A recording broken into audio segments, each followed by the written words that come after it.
عید کی نماز پڑھنے کا طریقہ۔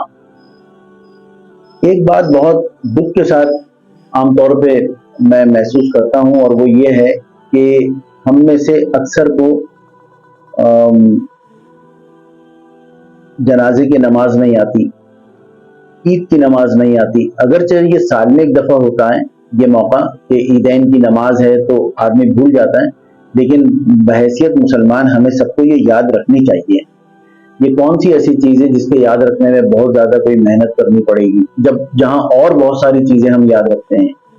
عید کی نماز کا طریقہ یہ ہے کہ نیت سب سے پہلی چیز ہے۔ دوسرا یہ کہ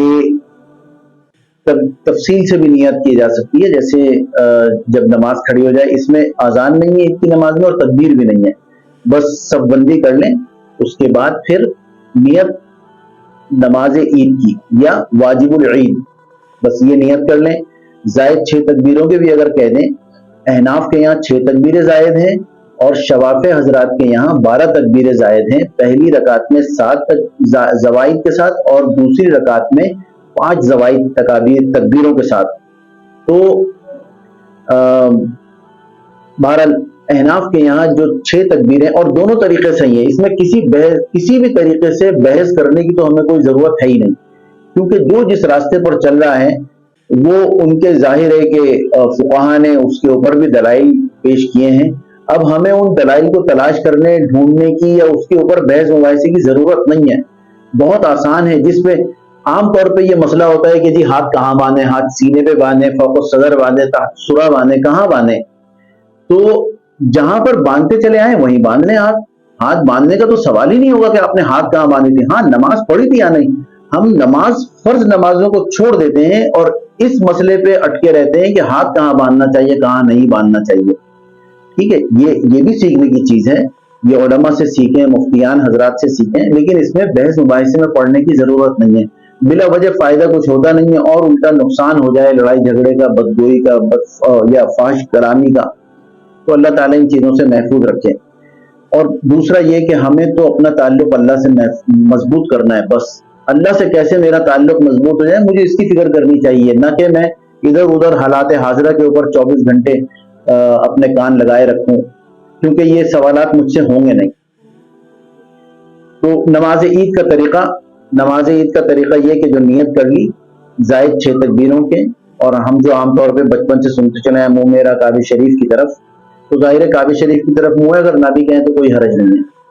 اللہ اکبر، پہلی جب تکبیر ہے اللہ اکبر کہہ کے ہاتھ باندھ لیں گے، سبحان ثنا پڑھیں گے، سبحانک اللہم و بحمدک و تبارک اسمک و تعالی جدک و لا الہ غیرک، اور اس کے بعد امام کہیں گے اللہ اکبر، تو کانوں تک ہاتھ لے جانا ہے اور چھوڑ دینا ہے۔ 2 تکبیروں میں کانوں تک ہاتھ لے جا کے چھوڑ دیں، تیسری تکبیر میں ہاتھ باندھ لیں، تو زائد 3 تکبیر ہو گئی۔ اور نماز پھر عام طریقے سے پڑھیں، امام قرات کریں گے، رکوع کیا، سجدہ کیا، دوسری رکعت میں کھڑے ہوئے۔ اب دوسری رکعت میں بھی امام معمول کے مطابق سورہ فاتحہ اور کوئی سورت پڑھیں گے، اس کے بعد امام رکوع میں جانے سے پہلے پھر اللہ اکبر کہیں گے، تو اب رکوع میں جانا نہیں ہے بلکہ ہاتھ کانوں تک لے جا کے چھوڑ دینا ہے۔ 3 تکبیروں میں اللہ اکبر کہہ کے کانوں تک چھوڑ دیں، چوتھی تکبیر میں کانوں تک نہ لے جائیں بلکہ سیدھے رکوع میں چلے جائیں، اور بقیہ نماز معمول کے مطابق مکمل کریں۔ نماز کے بعد پھر 2 خطبے ہوں گے، ان خطبوں کا سننا بھی واجب ہے۔ امام خطبہ دیں گے، آپ خطبہ سنیں، اور پھر نماز ختم ہو گئی۔ آخر میں دعا نہیں ہے، دعا خطبے میں ہی آ جاتی ہے، ہاں البتہ نماز پڑھنے کے بعد پھر دعا کی جا سکتی ہے، سری اور جہری اس میں اختلاف ہے، تو جو جس کا معمول ہے، کوئی خاموشی کے ساتھ دعا کر لیں اور کوئی آواز کے ساتھ بھی دعا کرنا چاہیں تو دعا کر لیں۔